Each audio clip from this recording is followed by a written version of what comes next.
This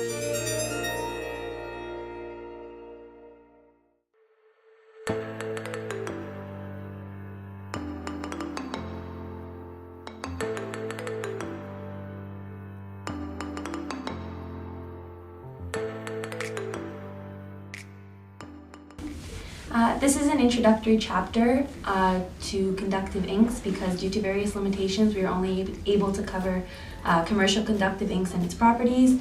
It is highly probable that this study can be further explored into litho and flexo, and this is currently in the industry because of the strong demand for innovation in printed electronics.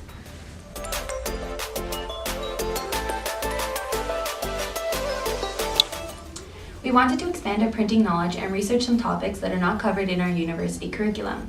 We decided that researching on conductive inks and packaging would be most beneficial to our career paths.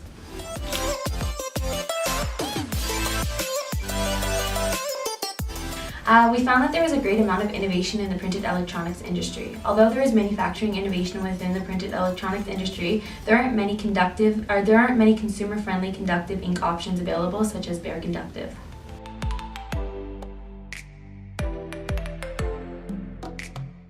We wanted to focus our research on simple properties of bare conductive ink itself, including adhesion to different substrates, the correlation of length to conductive ink lines to electrical conductivity strength, and how line thicknesses correlates to that, thereby finding the relationship between total ink coverage and conductivity, measured via the voltage amount through each image of our letterpress plate.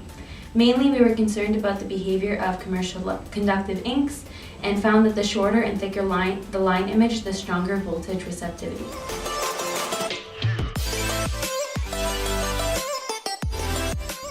We believe that this could be a viable option for accessibility purposes, especially for pharmaceutical packaging. With more research and development, it may be possible to incorporate a printing circuit board with a small speaker for recordings that recite the proper usage and dosage of medications for those who have trouble defining small text or understanding the language written on packaging.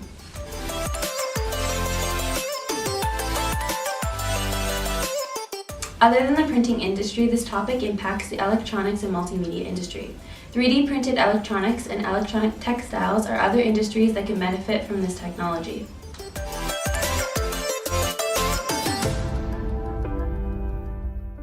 This report was a valuable learning opportunity which allowed for us to reach out to third-party ink manufacturing companies to use their knowledge of secondary research and to overcome academic and social obstacles together. An important step we took was to ensure that our hypothesis and our obtainable materials made sense together. For example, we questioned whether our methods would yield concrete data that would be supported by the academic articles we had collected prior to starting experimenting. The main obstacles we found were acquiring conductive ink itself, as we had originally intended to use flexographic inks.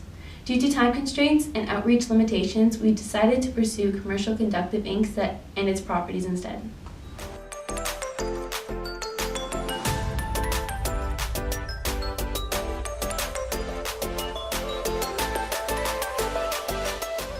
They should continue to be studied for accessibility purposes and how they can be used as an additional process to existing printed products, such as value-added technology to printing innovation.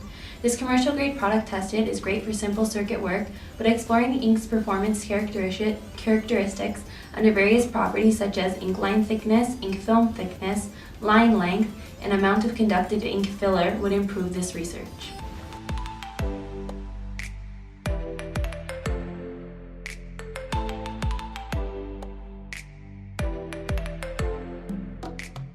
Beyond the applications discussed in our report, we also see conductive inks being used in children's learning materials such as picture books or educational assignments. Having a tactile experience, associating pictures to sound, for instance, can help young children learn, especially with today's age of technology. This material can also be used to differentiate existing products in the market.